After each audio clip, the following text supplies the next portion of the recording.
Today I'm going to talk about my relationship and journey with food. I actually battled with an eating disorder for a long time, but my struggles and my relationship and my journey with food, I feel like was also the trigger to a lot of what I'm doing now, and the trigger to me having the courage to start to create the life that I want for myself. This all started back in college, my first year at university. I'm gonna try to not speak to the story for too long because that's in my other YouTube video. So if you guys go to my YouTube, there's a video of me using an air fryer, and I talk about my eating disorder story. And basically, I have bulimia for the longest time. And bulimia, for those who don't know, is I binge and purge. I used to binge and purge my food. So I used to eat and I would throw up my food. And when it all first started back in college, it was a matter of body image. It started in first year of university. I wanted to, what happened was first year of university, I went to university. We had the cafeteria right by our dorms, and I gained freaking freshman 15. But for me, it wasn't a freshman 15. It was a freshman 30. I was obviously eating more, but I was making a lot of friends, and I didn't notice that much about myself either. I didn't think that much about it. But then what was the trigger was I had to do this life insurance renewal exam thing, and it included a health exam, and that was maybe a couple months after I started to gain weight.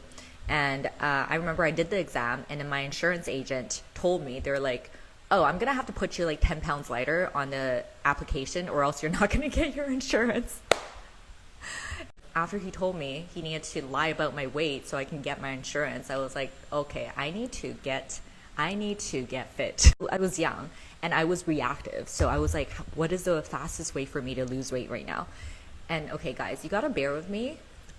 Even though I'm telling you guys the story, but I'm also currently right now mentally telling myself it's okay to share these things, because some of these things I'm sharing, I get moments right now where I'm like, wow, I'm talking about this publicly, and it freaks me out because some of these things I used to be so ashamed of. I used to be so, and I still am, I feel scared to talk about it, but I'm going to share it. What I tried to do first was obviously not eat, and I try to exercise too, but I think my mindset was I need to do this really fast. I need to lose this weight really fast. So my exercise ability and capability wasn't high enough for me to be able to lose it really fast.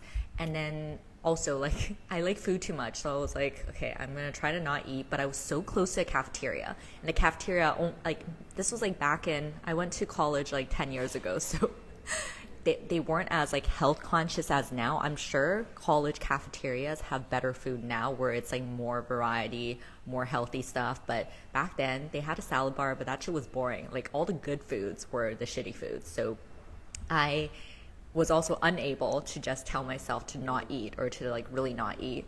So then what I ended up trying at first, and this is embarrassing, was laxatives. Do you guys know what laxatives are? Don't do it. Don't do it. It's gonna fuck up your body. But laxatives are this thing where it helps you it helps you poo. And it really fucked up my body. My stomach hurt so much, and it wasn't really doing anything for me. It was literally just draining all my energy. That's what it did for me. I don't even remember the first time it happened, but it just happened. It just happened one day. I just threw up my food. And the thing is, I don't need to put my finger down my throat. I don't need to force it out. I didn't need to do that. Once I did it once, and I already had the mindset of I need to lose weight, it was so easy for me after. I just started to throw up all my food. And this started back in first year college. I just started to throw up all my food. Everything I ate, I threw up. In the very beginning, it was great for me because I literally lost weight so fast. I couldn't even really see my body, truthfully, clearly, because I was just so focused on losing weight. And I look at my body every day, right? I look in the mirror every day. So as I was getting skinnier and skinnier, I couldn't really tell how skinny I was. And I was so skinny that my elbow, my meat here was so thin that my elbow was like weirdly big. Like my elbow, the bone here was big, and this is so thin, and this was like so thin, and this is like bigger, because where my bones were at were a bit bigger, but I lost all the meat on my arms. A lot of my health issues actually came a couple years after I started to really notice it, but emotionally and mentally, I started to go downhill, man. Like, the thing is, if you guys, okay, just think about when you throw up, okay? Not by choice, just whenever you have thrown up in your life. How much energy does that take? How do you feel after? You're exhausted. Like, throwing up is such a high intensity activity. Like, you're putting so much, like, and you're exhausted after, right? And you're dehydrated. You're exhausted, dehydrated, you have no electrolytes in your body. Think about it if you do that like 3, 4, 5 times a day. When I was thick into it, I couldn't even keep anything in my body. So I was throwing up constantly every day, and I had no energy and I had no brain power. Like, I literally, my mind felt like it was fried all the time. So the only thing I could do is keep up with my current lifestyle so that other people wouldn't notice something is wrong. Like, at my skinniest, I remember I had heart issues. I was so malnourished that like sometimes I would just be like sitting and my heart would just beat irregularly, and I would have shivers. I would shiver. I was like, ugh. And I would have to just sit through it because I'm just like, whoa, and let it pass. But how scary is that? I just remember during that time, I was always thinking, I want to do more with my life. Like, there's more within me, and I don't know exactly how to do it, but I want to do more. But I'm so tired all the time. I'm so scared. And honestly, like, at the worst of it, I was really sad because even though I was skinny, but it's all connected. Like, you guys look at me create content now. A couple years ago when I first started to create my videos, I was scared to even vlog. I had to keep doing it to realize that I love doing lives. Like, I could just talk forever. But in the beginning, I was scared to even vlog on Instagram, my stories. And then pull back a couple more years when I was in Vancouver, like, I've always been social when I'm in group settings. I think I've always had this like confidence within me, but I didn't believe in myself. I didn't have experiences and situations for me to practice these things. So it was all within me, but I thought I couldn't do it. So you know that like feeling of desperateness and loneliness and like hopelessness, but you also know that there's something within you that can do it. That was like how I felt, and I was so sad, but also like down on myself because I was like, oh, why are you so this and that, and you can't do this and that, and you want to do these things, but you can't. And I was so weak, but there was always like a glimmer that like I wanted to do something more. It quickly became it was a psychological way for me to release. That really was like the biggest enjoyment I got from this afterwards. Like, I used my binging and purging as a way to escape from everything. What I use this as is similar to what people do when, on the weekends, if they had a long work week, they freaking do cocaine, they go party, they go drink until they die. Similar effects, because we're all trying to just like release. We're all trying to just like get this like sudden high euphoric feeling, but we don't have to think about our pain and let it just all go. And in those moments, we're chasing that like euphoric feeling, but we're also chasing that numb feeling. That act of like eating and then throwing it up and then not feeling any responsibility to it, that is a form of release. Like, I kept using it every time I got emotionally traumatized or hurt. And honestly, I was pretty weak at that time. I was weak within. I was weak within myself because I didn't want to face myself. Even though, I look back, I want to go hug past Ariel, but a part of me, my higher self, I'm going off tangent, but time is not real. So I sometimes do, like, I can see my past self. I would want to go hug her, give her compassion, but I would, now when I see her, I would tell her, freaking, you gotta love yourself. You gotta love yourself. The only person that's going to save you is yourself. Like, I would want to tell her that because yes, I feel compassion for you, but I also see that everything is just on the other side. Everything you want in your life, you can have it, Ariel. Stop being the victim. Stop telling yourself you can't do it, because you can do it. But you got to start taking these steps. You got to stop being afraid. And that was, but that was what I was trapped in. I was so used to the binging, purging. It was easy, and it was an emotional release for me, and I was weak within. So every time I got hurt or I got really frustrated, I would use it as a way to just, I don't have to deal with this. I am the victim. Like, why is life happening to me like this way? Whatever, blah, blah, blah. But then my health really started to impact me in many ways. I told you, my shivers, my heart beating irregularly, and my teeth, like, it was sort of fuck up my teeth. I would get like lymph nodes, you know, like in weird places, and I was dehydrated. If you're throwing up that much, you don't have that much electrolytes in you, you don't have that much hydration in you. So I felt all these effects within my body, and it really fucked up my digestion system. I try to like make myself eat and not throw up, but my body couldn't even handle digesting certain foods anymore, so it would just start to like want to throw up, and that was very frustrating, because I'm just like, I can't even heal. Like, I want to and I can't even heal. It's still happening, and I felt so like hopeless in those moments. But then, you know, I was like, no, I can't give up. So in the beginning, I was like, okay, what can I actually eat that stays down and like feels okay? So, and it needs to feel okay, because if it doesn't feel okay, it's still gonna happen later on in the day. So honestly, for me in the beginning, it was fruits. I can eat fruits and like some light vegetables. So I was okay with like eating something similar every day as I was like trying to reteach my body. So I remember like I would just pack fruits and vegetables, the same thing every day, and that way like I was able to start to like not throw up during the day, like breakfast, lunch, whatever, and even some snacks. I was like telling myself, okay, just eat a little bit, but I had to monitor myself too. I had to monitor my body and the way that I was digesting, because certain foods would just not go down.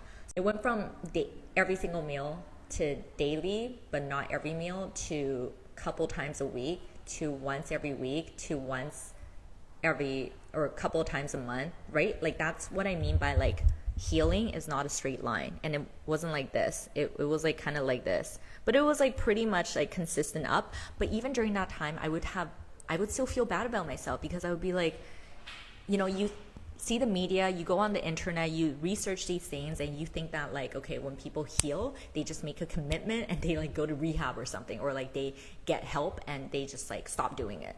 And I felt bad about myself, because I'm like, it's still my life and I still haven't told anyone, and I am like, I'm slowly getting better, but it's not good enough. That's why I didn't tell anyone, and I felt like embarrassed about my slow progress, you know. But in retrospect, again, I was doing my best, and I did like look up resources. I did talk to some people. I just didn't express it to anyone that I actually knew yet. Anyways, I went to Toronto. Toronto has a great hustling energy. Everyone there has like side hustles, and that was what was needed for me to like really start to do things I wanted to do on the side too. LSD actually gave me some lessons on this whole health thing. I remember some of my biggest epiphanies when I was on psychedelics. I was like, how do I, you know, I'm starting to go down this path. Like, I'm starting to finally go down this path I want to create for myself. But I have all these big goals, and I want to like experience all these big things. How do I get there? And it literally, like, it pulled me, like this energy pulled me and showed me. It was like, love yourself. Love yourself, Ariel. That is the key to everything. Love yourself. It sounds cliche, but it's true. And when you say love yourself, it's not just treat yourself. There's so much that comes with loving yourself. It's a process. It's a whole journey. So it just told me, love yourself. And then so like when I was going through these experiences, I had more and more confidence and courage within. I was like getting more and more ready to like, okay, I'm gonna really commit. But I still didn't like fully commit yet, because I was still using it as a scapegoat until COVID. When 2020 hit, right before the lockdown times, okay, right before we went to serious lockdown, and again, I was in Canada, so we went into complete lockdown in March 2020, and it lasted for a long time. Right before lockdown happened, I had my first DMT experience. It was the most intense and profound experience of my life. The biggest thing that I got from it after was I need to commit to myself. That was like my biggest message. Like I remember going through it, coming out of it, and we went straight into lockdown. And for the whole month of March, my heart was not settled. My heart was unsettled. It felt like it was just like, ugh, like this. And I kind of felt like sad because I was like, wow, like my LSD experiences, yes, there were like some intense moments, but most of it, I just felt empowered after. I was just like powerful and everything. But the DMT experience, I actually felt pretty weak after. Like I was just like, ugh. But I think it was because it was giving me a message. It was just like, yo, you keep telling yourself you're going to do all these things and you're having all these like spiritual experiences, but you're not doing enough to change your life. You got to freaking do the practical work now. You got to freaking do the practical work. It really gave me that message. So I committed. I'm going to give you guys some practical tips now. And some of them might seem kind of weird. And I'm not a medical professional. I'm not a doctor. Okay, this is just what has worked for me, but I needed to go through this to get better. If you have experienced bulimia, binging and purging, what that means is you start to train your body, your stomach, to eat a lot. Like I used to freaking go to all you can eats and I can eat so much. Obviously I would throw it up after, but I like expanded my stomach. So once you start to heal, it's hard because your stomach is used to eating a lot. When I was binging and purging a lot, I would eat a lot of like carbs, right? I love carbs. Naturally, bread, noodles, rice. I can eat so much of that. That shit freaking fills you up, right? That shit you want to freaking purge out if you do have an eating disorder. So I was like, what can I do to replace it? How can I train my body? What can I do? Salad by itself doesn't do that because no matter how much salad you eat, it doesn't fill you up. And you know what I discovered that kind of worked? Freaking shirataki noodles. Shirataki noodles and shirataki rice. Konjac noodles and rice. Pretty much like 0 calories, 0 fat, like jelly kind of like noodles. They make it into like noodle shape, rice shape, pasta shape. A lot of people, they eat it and they're like, this is not like rice or noodles. But for someone that's like healing like me, it was very helpful. And what I do is you can take a whole pack of that rice and it's like 5 calories, 0 fat. It's literally nothing. And I would just stir fry it with salad, with meat, with a ton of vegetables. And vegetables by itself, if you look at like charts online, health charts, you eating a burger and fries, you can eat way more in quantity in vegetables and it's not even going to be half of that calories and fat.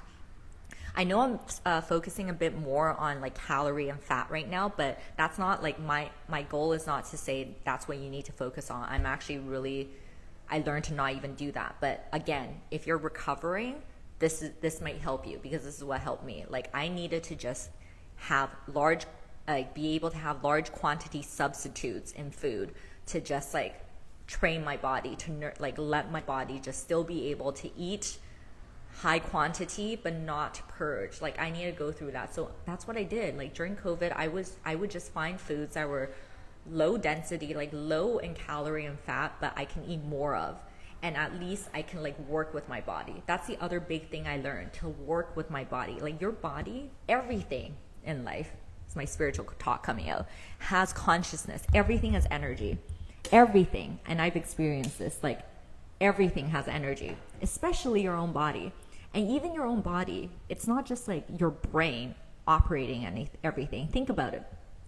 If you're just sitting there, you're breathing, your organs are working, like everything is working for you, but you're not controlling every single one of it. It's working by itself. So if you know that, that means your stomach, your body, you can work with it. You can like feel it. You can listen to it. So I had to go through processes of like, instead of fighting with my body, instead of like forcing it to do whatever, I would slow down and like feel it, listen to it, like experiment with it, like reflect. And slowly I learned to, work with my give and take, dance with my body, give it a little bit more food that it used to not be able to consume and digest, and slowly add it in, but also like nurture it, give it what it wants. It needed more quantity. So I went to find foods that like are healthier or it wouldn't make me want to purge, and give it what it needed. So that was the beginning of like my true commitment to healing. But obviously the reason why it happened, I don't even know how to say it in proper terms. Like I had another episode or a couple when I was in Portugal. It was because I was very consistent when I was in Toronto in lockdown. I was by myself all the time. We couldn't even go to restaurants for a long time. So which is fine for me. I was just like working on myself. But then I decided to become nomadic. I went to Portugal and then I met a lot of people. I was doing a lot more social things. And and obviously with excitement in life, with the highs always comes some lows too. So it happened again. But then that was also the point where I realized that, okay, now I need to integrate myself back into real life, because I'm not going to be able to continue to live this life of like being by myself at home. And I don't want to live that life and eating the same thing every day and eating these like weird foods that just satiates myself. I need to train my body. So during Portugal, even though it happened, and during that time, I felt so bad when it happened again, because I was like, damn, this took me 10 steps back. But when I look back on it, I'm so grateful, and it was all part of my healing process. But after Portugal, during that time, I basically started to just like continue to heal myself, continue to train my body. And long story short, I'm gonna have to do another live because this is getting long, but I went from eating irregularly, being very disciplined with my food, and being only able to eat certain foods, to slowly starting to integrate myself back into society. I would let myself just eat whatever. I would order whatever on the menu. I like let go of like counting calories, counting fat. And the biggest thing is like, even though it developed into like emotional release, a big part of it subconsciously, even up to this day, is still a body image thing, right? Like we all want to look good. We all want to feel good. We all want to be fit. So there were still some of those elements, but I had to let myself, and throughout COVID too, I really started to build my own fitness routine. That was a huge part of it too. I completely forgot to talk about that, but I started to exercise, and I started to really learn the type of exercises I like to do. I started to really like learn about my body. Most of my workouts were at home, but it was a great time to learn, because before COVID, I would go to like classes. I would use ClassPass, and that's not enough for you to like really learn about your muscles, really learn about what your body needs. But when I was at home, I bought weights. I did a lot more strength training. I was with myself every day, so I could see what types of workouts I like, what types of workouts did certain effects to my body. So I really built up my fitness regimen. And that was a whole nother process too. I can make another video about that in itself, because I had to go from like having like a more unhealthy mindset about fitness too, because I would be like, I need to work out so I can eat regularly so I don't need to purge, to, I'm just working out because I want to feel good. I do have some fitness goals, but I'm not going to be so like strict and like controlling about it. And then the more I was able to like work with my body, and see, all of this is like progress, man. It takes time, because you're like working on yourself, you're like physically working on yourself, you're mentally like trying to tell your body it's okay, you're good, you're whatever. And if something does happen, you gotta like tell yourself it's okay. And then like there's outside influences and there's all this shit, right?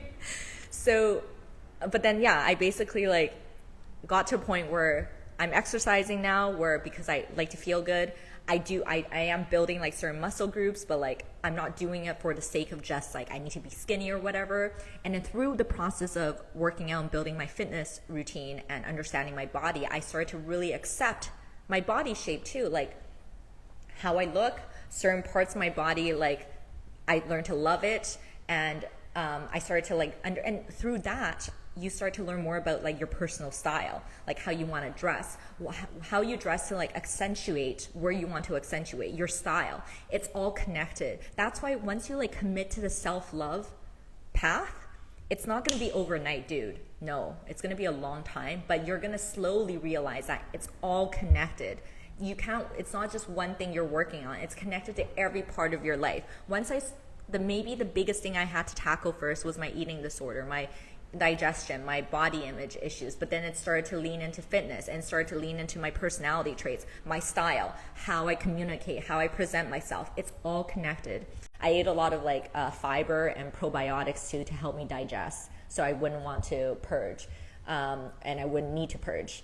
But what I realized though, after I started to go through that integration process, and this is the beautiful part of all of this, one of the beautiful parts, is that I eventually realized that I actually like eating healthy foods. Like, and when I say healthy foods, it's not just boring foods. I love to eat like acai bowls, smoothie bowls. Like, I actually love a good salad, a good sandwich. And like I was saying, going through these years, especially the most recent few years where I started to really integrate myself back into society, I realized that I love this kind of food. When I do go to a restaurant, I used to think I need to limit myself. Like, I see a menu, and after I healed, forever I'm gonna feel trapped. I'm gonna have to always choose foods that are healthy, but I actually don't want to eat it.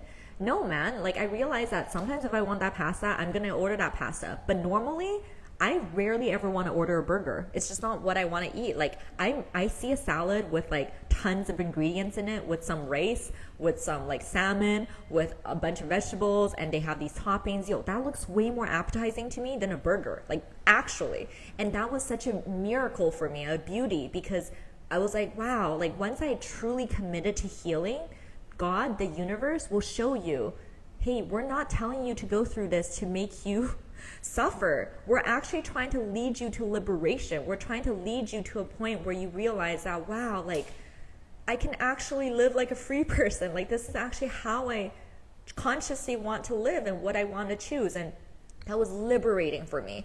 One of the biggest triggers and hardest things to deal with are social interactions. Once you put yourself out into society, whether it's like friends inviting you out to eat, you're going to a party, you're going to holidays with family and friends, those are harder times, right? I understand that. But that part is where you need to learn boundaries. That's an act of self-love. What I had to do coming back this time was, obviously there's certain give and take. Because I'm with family a lot, I love them, I want to spend time with them. I tell my body, I'll be like, okay, we're going to just like, we might eat a bit more these few days, or like we might eat like more oily foods, but it's okay. It's okay. Like I literally nurture my body. I talk to my body. However, I also set some boundaries because I know that if I eat like shit for a long period of time, it's easier for me to have an episode again. So I need to commit to loving myself, and no one knows my body better than me.